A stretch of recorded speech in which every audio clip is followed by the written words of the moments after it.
Hello, good afternoon, everyone. Myself, Dr. Amit Chakravarti. I'm I've done my MS General Surgery from Sion Hospital, Mumbai, and MCH in Surgical Oncology from GCR Ahmedabad.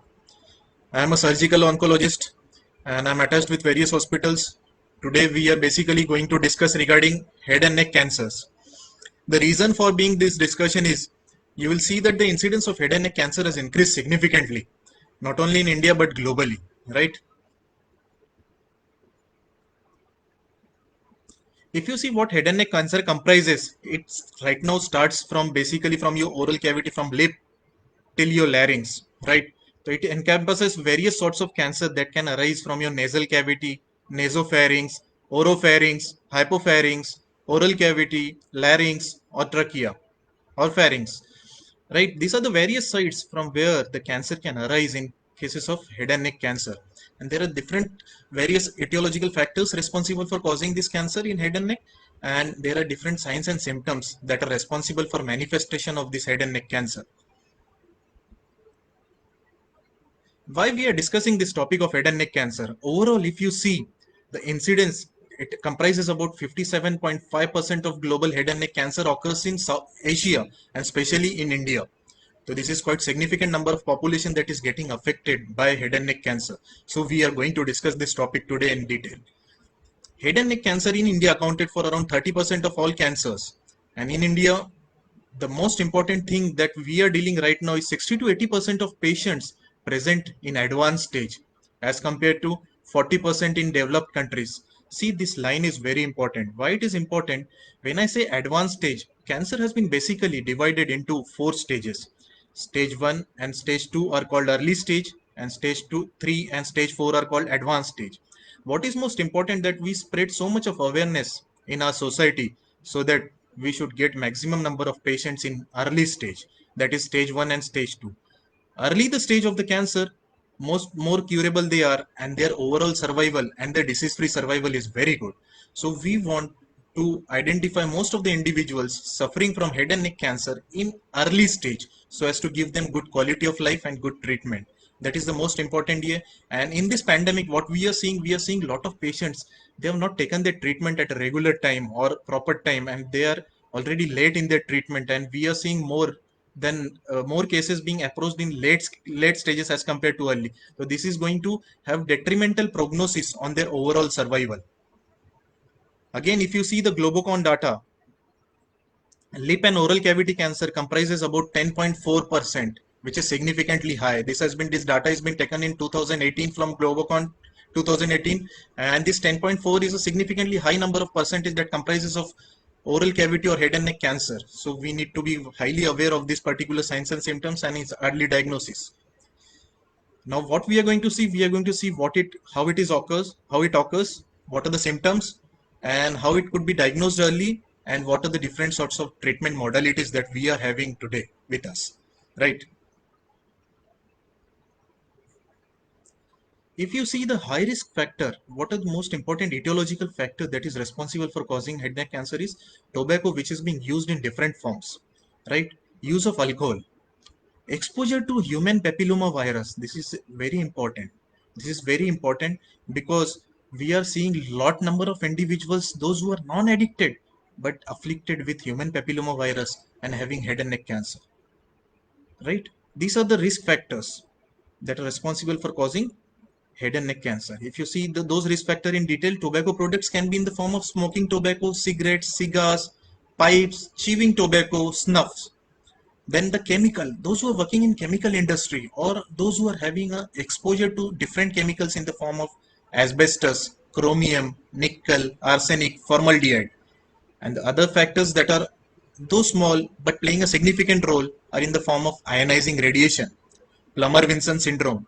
Epstein-Barr virus is another virus. And the last thing is a human papilloma virus. This human papilloma virus is a very important entity. I will discuss this topic in detail shortly. If you lot we get many number of patients, those who come to us saying that we don't have got any sort of addiction, but still we are having this oral cavity cancer. Why this is happening? So we have scientists have done a lot of research, and they found out that human papilloma virus is one of the virus that these individuals are harboring, and this virus is responsible for causing this malignancy. This HPV virus is not only responsible for causing oropharyngeal cancers, but it also causes cancers in male and females in different other organs also. But today our discussion will be restricted to head and neck cancer. If you see, 90% of HPV related oropharyngeal cancer occurs basically due to subtype HPV 16, which is most important. This is associated with nine-fold increase in the risk of oropharyngeal cancer and specifically linked to squamous cell carcinomas of base of tongue, tonsil, and epiglottis. And the important thing is that if the patient is having HPV infection and if they are smokers, their risk is almost doubled to harbor or to have this sort of oropharyngeal malignancy. So smokers are considered to be one of the bad or the poor prognostic factors, those who are harboring HPV virus. And why I need to discuss this here, because in body we have got only two vaccine preventable cancers. Out of this, HPV is considered to be one of the vaccine preventable cancer. So what is my advice to all of you is that previously it was a recommendation that HPV vaccine should be given only to females, but nowadays WHO had extended their guidelines and they have recommended that 3 doses of HPV vaccine can be given from age of 0 to 47 years. I again repeat, from 0 to 47 years, 3 doses of vaccine 016 or 026. These are the 3 doses, and this is responsible for causing or giving you an affinity of something around 90 to 95%, which is significantly high. It not only will prevent you from this oropharyngeal cancer, but it will prevent in females from cervical cancer, from genital cancer, and from anogenital cancers also, and in males from penile cancer and again anogenital cancers. So do consider for your HPV vaccination, which is considered to be one of the vaccine prevented cancer.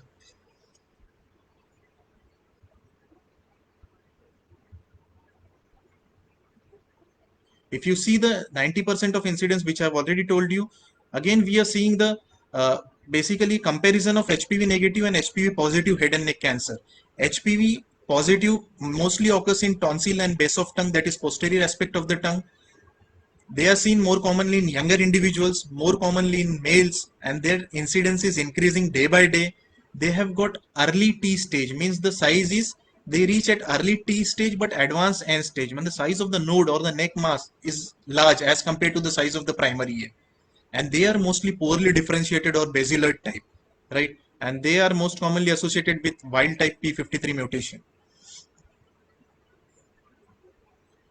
Now we are going to put our focus more on pre-malignant conditions. What are pre-malignant conditions? Pre-malignant conditions are basically those conditions which, if not treated or identified at an appropriate time, can lead to malignancy. What are the important pre-malignant conditions that we are going to discuss? They are leukoplakia, erythroplakia, and oral submucosal fibrosis. If you ask me which is the danger of three, it is erythroplakia, which is having 4 times more tendency of getting converted into cancer. We are going to look how it looks like. See, this is a pictorial view of leukoplakia. How this looks like. This is white patch, which is not healing for more than 3 weeks. What is most important, does this require treatment? Yes, this definitely requires a treatment. What we have seen when we do, we are doing two sorts of surgery. Either we can excise this particular thing, or we are doing laser removal of this thing, and we are sending it for histopathological examination. Why sending it for histopathological examination? Because it is important, there may be sometimes a foci of squamous cell carcinoma. If there is a foci of squamous cell carcinoma, then this particular thing requires a wide excision. It does not require only excision, it requires a wide excision. When I say wide, it has to be 1 centimeter wide, so that this particular disease or the lesion should not occur at the same site again in near future for the patient, right? Similarly, appearance of reddish plaque is called as erythroplakia. You can see in this picture clearly. And oral submucosal fibrosis is a condition where you have seen a lot of tobacco chewers. They are not in a position to open their mouth adequately. That is due to submucosal fibrosis. And what it happens, because of the aragonite present that is present in tobacco or nicotine, it continuously reacts with the buccal mucosa, and it's responsible for causing severe amount of fibrosis because of the reaction of collagen fibers. And this collagen fibers becomes very tight and causing a tight structurous band, and so that it does not allow your mouth to open completely. Normally, if you see, any individual has got a mouth opening of at least 2 to 3 fingers. But what happens in these individuals, those who are with oral submucosal fibrosis, the mouth opening is hardly 1 finger or a half finger. And this is again a pre-malignant condition that can lead to malignancy in near future. So we all should be aware of this particular thing. A lot of dentist friend might be seeing few patients approaching to them with loosening of teeth. This is considered to be one of the most common warning sign where a patient will come down that they have got some loose teeth or loose dentures. Just put a torch or light into their oral cavity and you will find some sort of this lesion in sitting over there, which requires proper investigation and evaluation. What are the warning signs of head and neck cancer? Head and neck cancer has got warning signs based on the site of the occurrence, where they are occurring basically. Like hoarseness of voice. Those who are presenting with laryngeal cancer or a voice box cancer, they most commonly present with hoarseness of voice, right? Which is not getting healed after taking various sorts of steam inhalation, gargles, and all that. Erythroplakia, as we have discussed.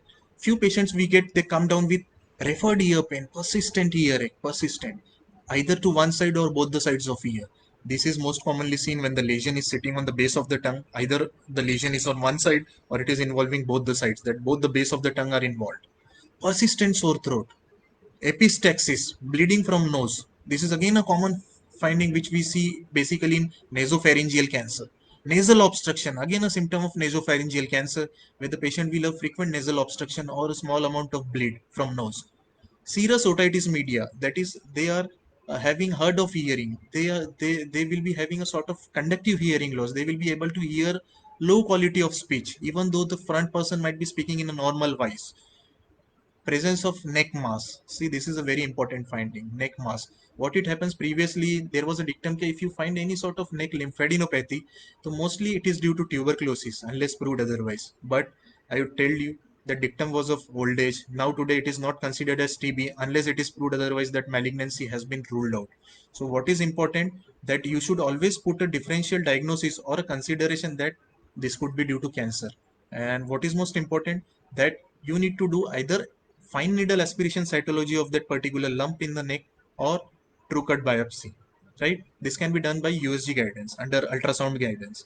Perfect. This will help us in telling whether it is a cancerous lesion or whether it is due to tuberculosis, and this will identify, and then the further line of treatment should be started, right? Dysphagia means difficulty in swallowing. Whenever you find any individuals with presenting with dysphagia, it initially starts with solid food, then gradually over a period of time progresses to liquids. Most commonly, it's seen with post-cricoid cancer, right? Or those who are having large hypopharyngeal cancer, they also again present with dysphagia. Non-healing ulcer. This is the most commonest finding with which we see large number of patients in our day-to-day practice. Or you might be also encountering what it happens. Basically, patient will come down. They will have some sort of ulcer which is there in a mouth, and that thing has been applied or treated with a number of medicines, including local ointment and multivitamins. And what they will complain that it has not subsided and gradually it is increasing.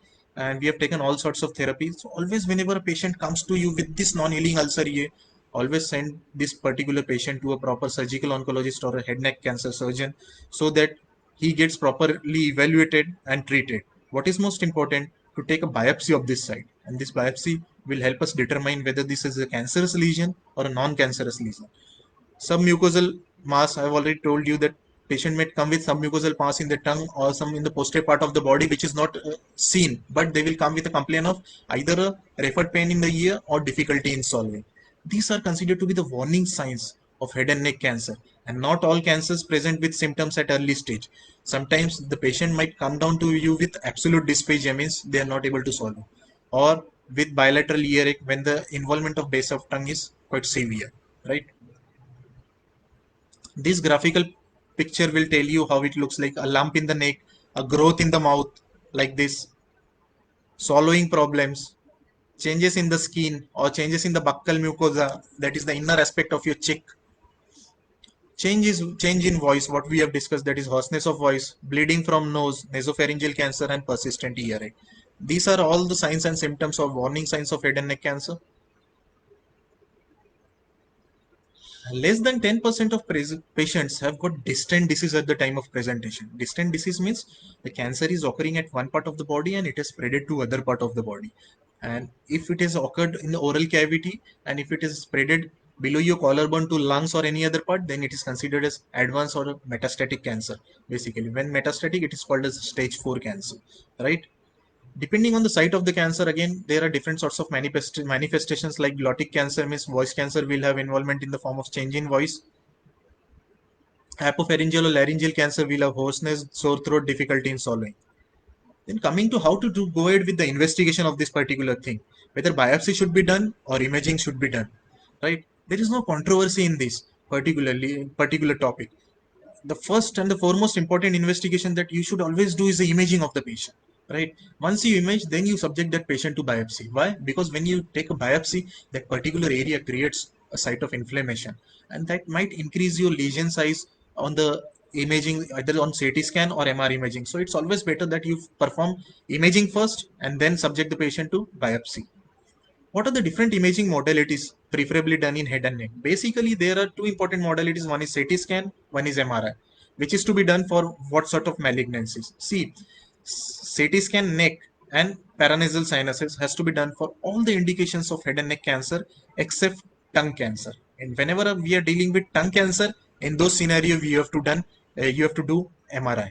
Why MRI? Because MRI will tell you the exact soft tissue involvement of the tongue, whether which muscles are involved, whether extrinsic muscles of tongue are involved, intrinsic muscles of tongue are involved, whether it is crossing the midline or not.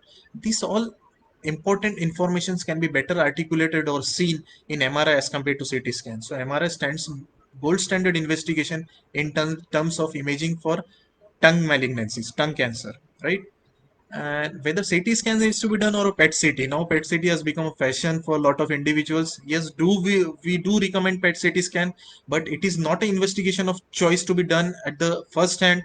We do it to rule out distant spread, whether the cancer has spread it to any other part of the body like lung, or yes, sometimes we have found out patients, those who are in early stage also, though incidence is few, but they have got significant amount of distant metastasis. So yes, PET scan do tell us what is the spread and whether it is spreaded to distant part or not, and how this patient is being staged, whether this patient belongs to a stage 1, stage 2, stage 3 or stage 4, right? This helps us in determining the staging of the patient. So whenever any patients of head and neck cancer comes to us, so what we tend to do, we need to diagnose the patient and then do the staging of that patient, right? For using diagnose for during the diagnosis of the patient, depending on the symptoms, if the patient is having some sort of hoarseness of voice, we use for different sorts of fiber optic scopes to see whether how is the lesion located, whether how is which part of larynx is getting involved, whether it is AE fold or voice box or vocal cord, from where it is exactly arising. Then we tend to check how are the neck nodes placed bilaterally, because there are few diseases, those who are centrally, the disease which are centrally located, like tongue, tip of tongue, palatal lesions, base of tongue, right, epiglottis. These particular lesions or oropharyngeal malignancies have a tendency to throw metastasis through both the neck nodes. So why it is important? So whenever a patient with head and neck cancer comes to us or reaches to us, what we do clinical examination of both the sides of neck to palpate any clinically palpable neck nodes or not. Then if there is a laryngeal malignancy suspected, or if their mouth opening of the patient is comparatively low where we cannot evaluate, or the patient is having significant amount of pain due to that non-healing ulcer, what we do examine these sort of patients under anesthesia. That is called EUA, that is examination of patients under anesthesia. And if biopsy was not done previously, we can conduct the biopsy in the same sitting. So it's a painless procedure. It tells you the exact extent of the disease. It will help us to determine how much we need to remove and what is the amount of resectability, and whether the patient is operable or not. And imaging I have discussed with you already. And to complement that particular imaging, if we are not carrying out PET CT, then we always carry out the CT scan of thorax. Why? Because head and neck cancer do have very large amount of tendency to go to lungs, that is metastasis to lungs or spread to the lungs. Though the incidence of the presentation below the clavicle is less than 10%, but it's there definitely, it can spread to below lung. PET CT scan is done when sometimes we are finding lot number of patients, those who come down to us because they are only having neck nodes and we could not find the source of primary. So what we do in this sort of patient, we subject these patients to triple endoscopy, right? Triple endoscopy, what it does, we check the nasopharynx whether there is any growth or not. right? We check the oral cavity and we check the nasopharynx and we check the post-cricoid area also, right?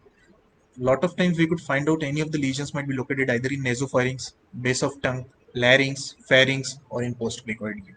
So this will help in exactly localizing the things from where it is arising, right? And whenever a biopsy is being done, this particular biopsy is always sent for histopathological examination, and the cancer or the malignancy has to be proved in this particular thing.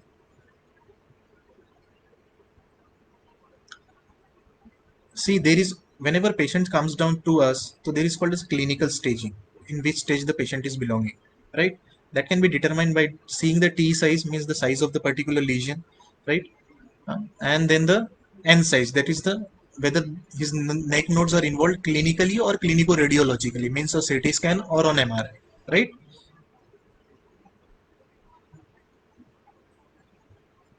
See, management of head and neck cancer, whenever the patient comes, we basically define those patients whether they're belonging to early stage or late stage. In head and neck cancer, the best modality of treatment always stands as a surgical resection, right? Once do the surgery, remove the tumor, and then stage the patient. Based on the histopathological report, the staging of the patient is done, right? Whenever we do any sort of resection of the particular oral cavity on you, what we do, we always try to address the neck ipsilaterally if the lesion is located on the one side. But if the lesion is located or it is crossing the midline, then we tend to address both the sides of neck, or if the contralateral neck is involved, then we do address both necks simultaneously, right? Why it is important? Because what it happens, or what we have seen, yeah, whenever you are having any sort of oral cancer, it will spread, or it has already thrown a distant metastasis to your neck nodes in 30 to 35% of individuals. Though this might not be at clinical or clinico-radiological level, but it is there definitely at microscopic level. And what we do a modified neck dissection in which we preserve sternocleidomastoid, in which we preserve spinal accessory nerve and internal jugular vein, right? And rest of we remove all the lymphatic chains right from level 1 till level 5. 1, 2, 3, 4, 5, all the levels are being removed, so that so as to prevent the further occurrence of the disease at this particular site. And the second important thing, that we'll be able to adequately stage the patient, which is most important.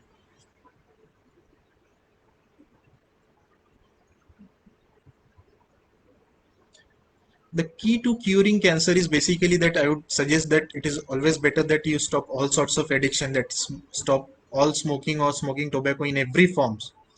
Why it is important? Suppose if you have smoked or you have got pack years of 30, it will take 30 years to get rid of that particular toxins in your body. It's not that we get few patients, those who come to us, they tell that we were having addiction for 15 years and we have stopped 15 days back. No, you are not completely out of your toxins from your body, right? It will take again more than 15 years to get rid of those toxins, right?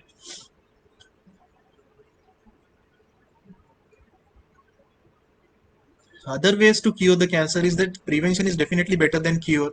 And we have got different sorts of therapies in the form of targeted therapy also, whenever we are getting the patients in late stages or those who have got distant metastasis.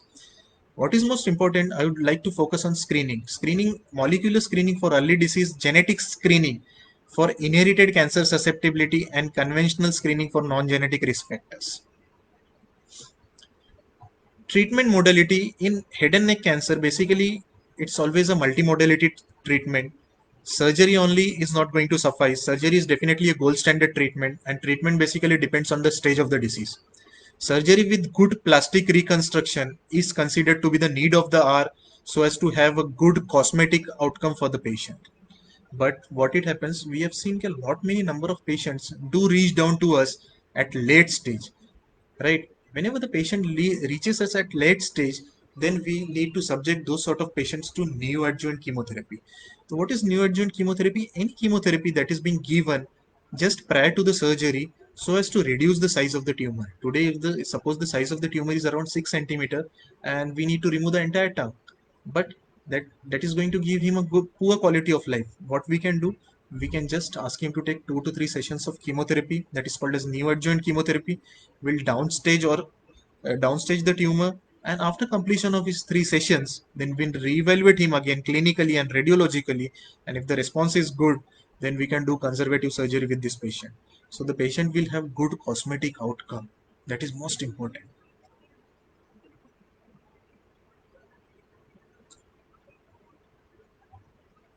We are going to discuss now few cases how basically they are going to look like and what are the sorts of.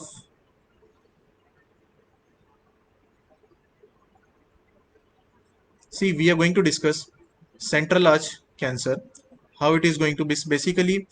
This is a 60-year-old male. He was having a ulceroproliferative growth over central arch since last 2 months. And what we have done a free fibula graft for this patient. This you can see, this was an entire cancerous lesion,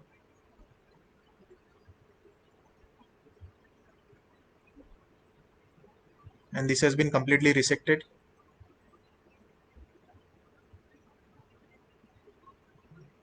And once we resect from this angle to angle complete mandible, if we you don't give good cosmetic appearance to this patient, then how this patient is going to do in the near future, right? So what we do, we generally tend to take free fibula graft.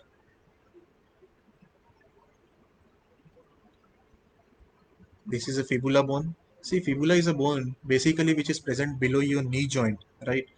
Below knee joint, there are two types of bone that are being present. One is a tibia and the other one is a fibula, right? Fibula does not have too much of usefulness in terms of our walking or mobility, right? So this particular bone being taking this advantage into consideration, what we do, we generally tend to remove this part of bone, right? And the length that is required along with the skin pedal, you can see in this picture,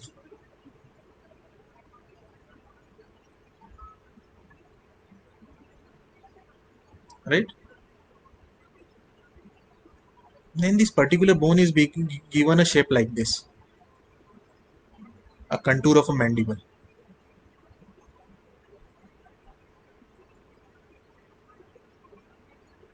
along with different plates. Just give me a minute's time.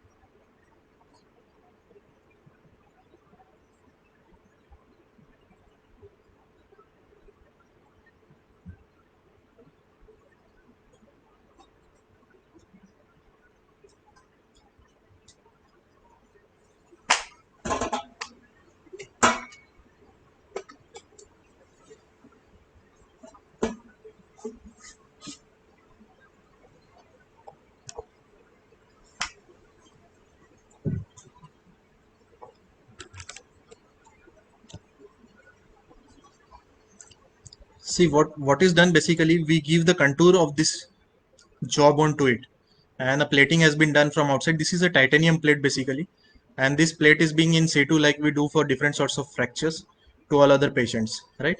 If you want to see the cosmetic appearance, how they are looking after the surgery, this patient has got almost normal contour, right?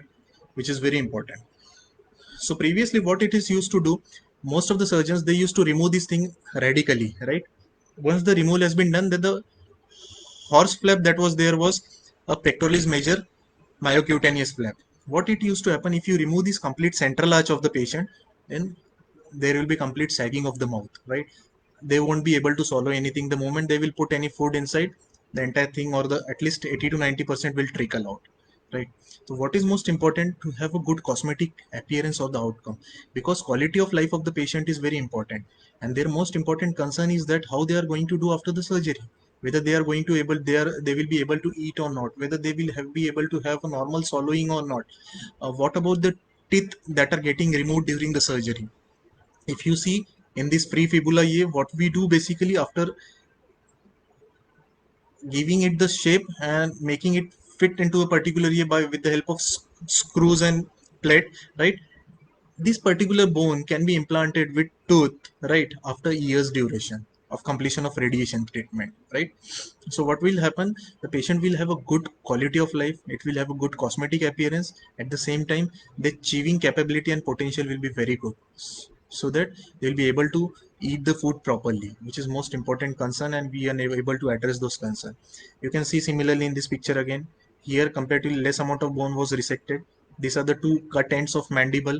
You can see this particular bone again on a titanium plate, and this is how the external contour is, right? This is how the patient looks after the surgery. This is most important basically, to give a good cosmetic appearance to the patient, right? We are going to see the buccal mucosa cancer, which is one of the most commonest cancer. Central large buccal mucosa, these are most commonest malignancies. See, in this particular patient, upper lower teeth and this particular jawbone, this much was removed along with the external part of skin, and it has been reconstructed again, and the patient will have normal mandible. And what is most important in postoperative rehabilitation, that they should have a good mouth opening, they should be able to swallow their food, they should be able to chew their food properly, right? This is again a free fibula with external pedal. This is how they look like after the surgery. Their main important here is to how they look like after the surgery, post surgically, whether they will be okay or not. See, this is again a lower lip lesion. This entire thing has been resected, and what we do in this particular year, we take a flap from radial artery, right, from a non-dominant hand. If you are doing a signature from right hand, so we tend to take a flap from left hand, right? So this particular flap has been inserted over here. This is the amount of resection that has been done. See, what is most important, whenever you remove the tumor, if you can see this is a particular tumor or a cancerous lesion, we don't remove very much closely to it, we definitely go a bit far away. You will see as this picture, you will feel that only this much portion is going to get removed. No, it's not like that. You have to bit far away, so that that particular tumor or a cancerous condition should not occur again to the patient. And nowadays what we are having, we have got one of the very good modalities for all the particularly for surgeons, that frozen section facility. What we are doing, we are checking all the margins, means whatever the tumor that we are removing, we are checking it intraoperatively, means during the procedure operation time only we are checking if all the margins are free of tumor or not, which is very important. Because what it happens, if your margin is involved, then the chances of recurrence increases significantly, or it is this lesion, this particular patient is going to fail in near future. Your margin should always be wide. They should be checked with frozen section if facility permits, or if the facility is there. And we all are doing this every now and then, and in most of our cases we are doing frozen section, right? And again, why it is important, basically, you might be finding that this particular cancerous lesion is ending over here, and you might take a area from here. Sometimes what it happens, the lesion is not there up, right, but it grows submucosally, right? So whenever you cut through the tumor, and that margin is going to be positive. So if you check this particular margin on frozen section that it is negative, then this gives you 100% diagnosis that this entire thing, whatever you have removed, is free of tumor, and the patient should have good overall survival after this particular treatment.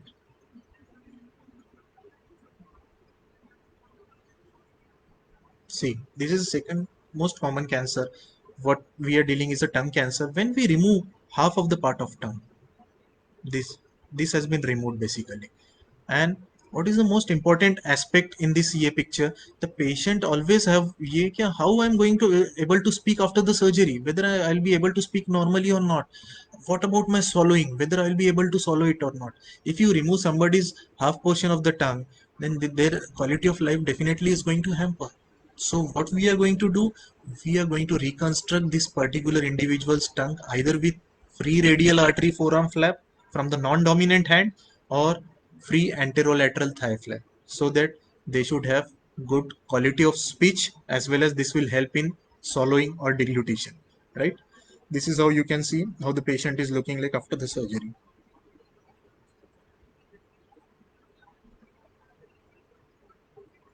Once it heals, it looks like this, something like this.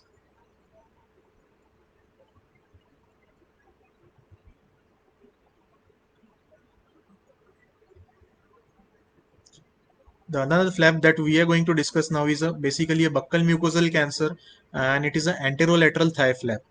And whenever the lesion is very large, when it is involving the internal buccal mucosa as well as the external skin, we tend to remove a large portion of the skin as well as the buccal mucosa, right? In this particular individual, we put such sort of big anterolateral thigh flap.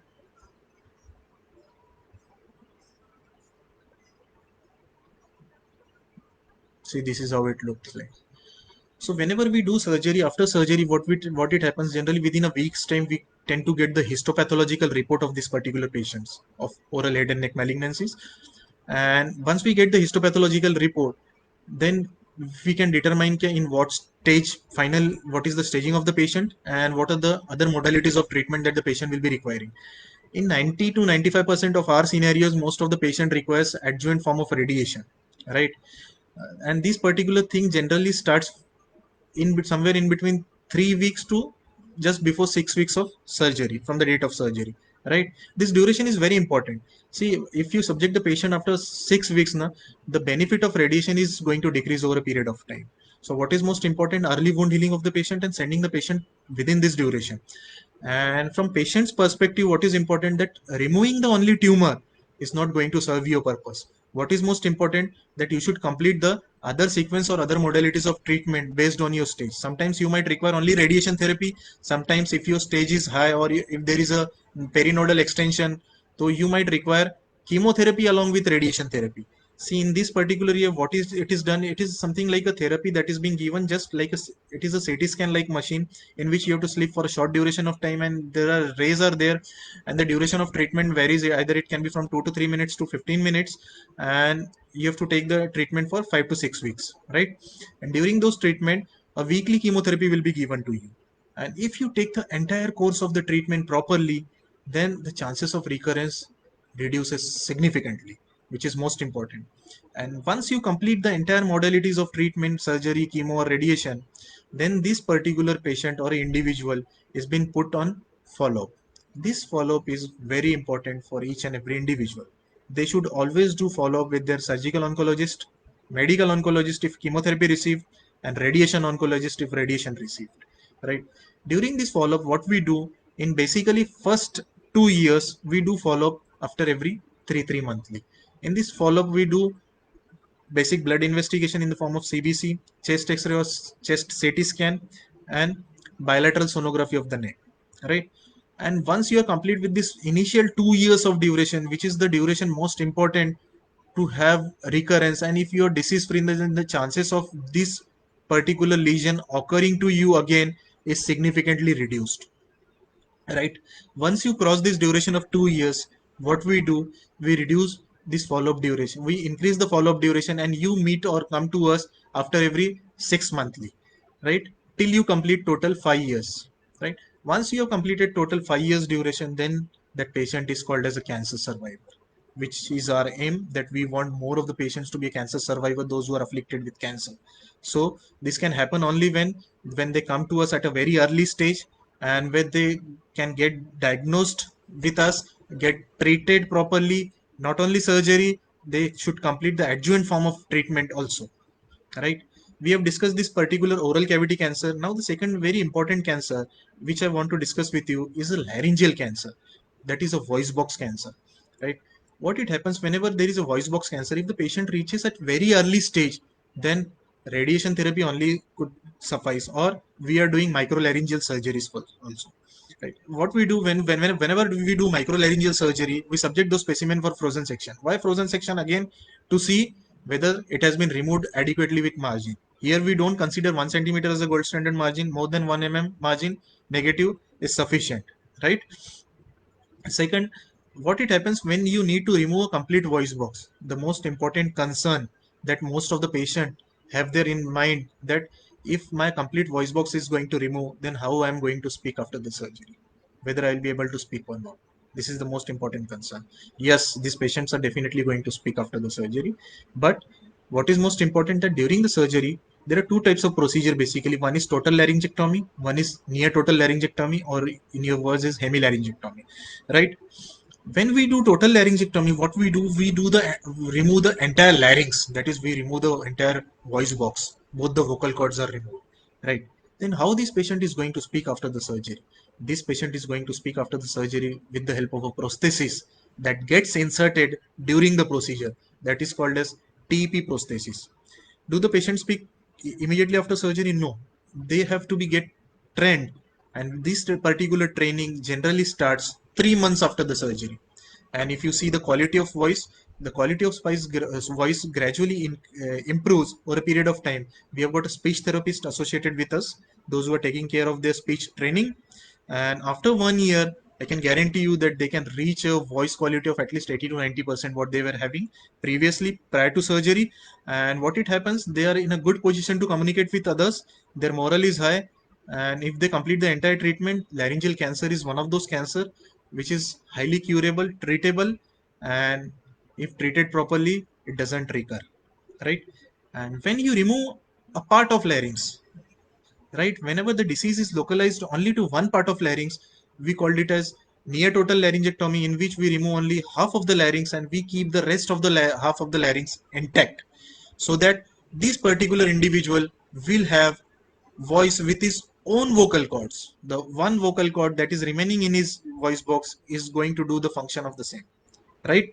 And these particular individuals, I've got a lot of patients, those who are operated for near total laryngectomies, and they are doing really well, and their voice quality is good, they are able to phonate, and they are using hands-free devices, they are not putting even also thumb on their tracheostoma, and they are doing really good. And another important cancer, if anybody wants that they should have this cancer in their body and their prognosis is very good, is thyroid cancer, right? Thyroid cancer is basically been divided into two types: differentiated and undifferentiated cancers. Thyroid cancer is highly treatable, curable condition. Whenever you find any sort of lump in your anterior aspect of neck, I've shown you the picture, right, in symptoms, you always get that particular thing diagnosed, right? There are only two important modalities to get it diagnosed. One, you need to undergo ultrasonography of your neck, right, which will show how the gland looks like. And secondly, a small fine needle aspiration cytology. This will tell us whether it is a cancerous lesion or non-cancerous lesion. Suppose we find a lot of patients setting into the criteria where they cannot differentiate whether it is cancerous or non-cancerous. This is something called as a follicular lesion, where there is a confusion, no clear-cut distinction. What we do, this particular lesion located to only one side of only one lobe of your thyroid, we do hemithyroidectomy and again subject this particular specimen for frozen section.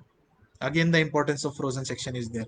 If my pathologist tells me that this particular thing is malignant, then I will, depending on the size of the primary tumor, will go ahead with total thyroidectomy and will address bilateral necks with central compartment, right? But if it turns out to be a benign on frozen section, then I'm going to do nothing with this patient. We'll close the view, right? This particular thyroid cancer is highly treatable, and once you are done with the treatment surgically with thyroid cancer, again a small treatment might come down to you in future in the form of radioactive iodine therapy, in which initially we keep the thyroid starved, means we don't give any patients tablet thyronorm.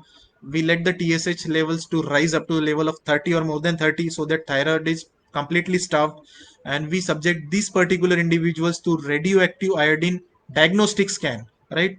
A small 1 to 2 millicurie of radioactive iodine is given, and what it does basically, it tries to locate whether any remnant areas of thyroid tissue is being there or not, or whether there is any other thyroid tissue in or other spread to any other part of the body. If we find any small amount of tissue is being left, then our nuclear medicine guys will always try to do radioactive iodine ablation with of that particular tissue, and they keep this particular patient on the regular follow-up, and these patients are highly curable. So we can cure and get rid of thyroid cancer also. Don't be afraid of all these malignancies, head and neck cancer. What is my most important message to all of you is that you try to identify this lesion at the earliest stage.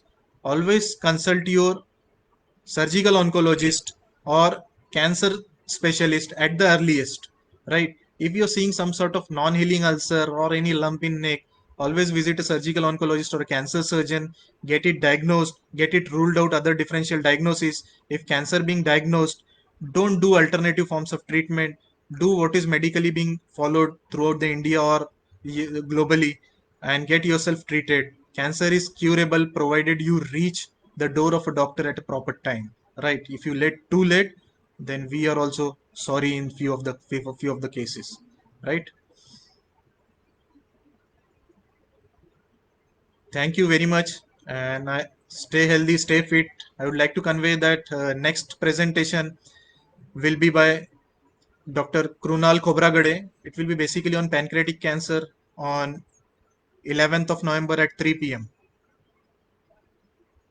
I can see a few questions down there.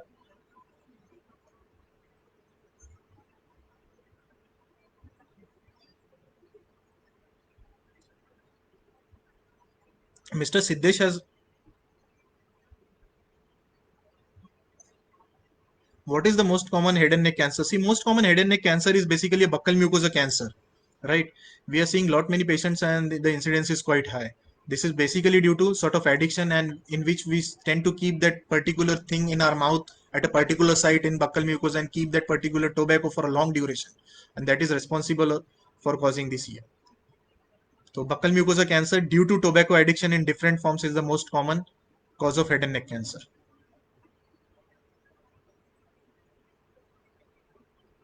Any other questions?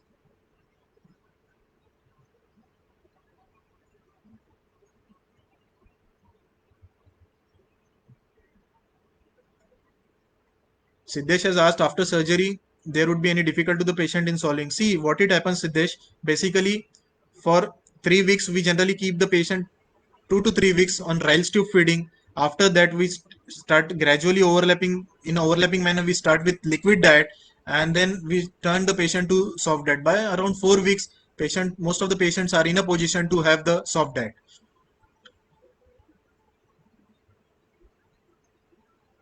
Raj has asked one question. Yes, Raj, after stage 4 cancer, yes, do definitely stage 4 cancer can lead to death if it is not curable. Why it happens suddenly that patient can bleed significantly and the patient can die of bleeding also.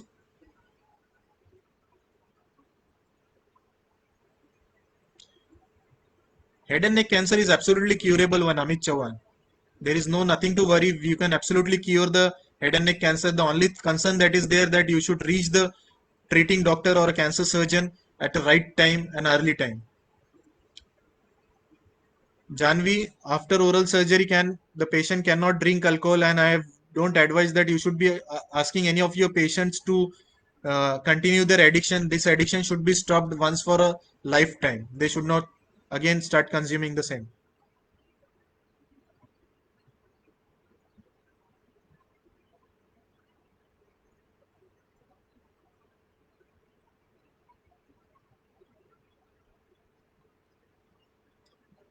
I think we have answered all the questions. Any more questions, please?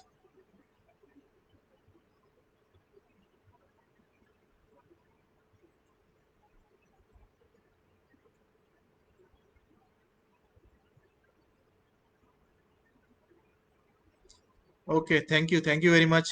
We are going to end the session now.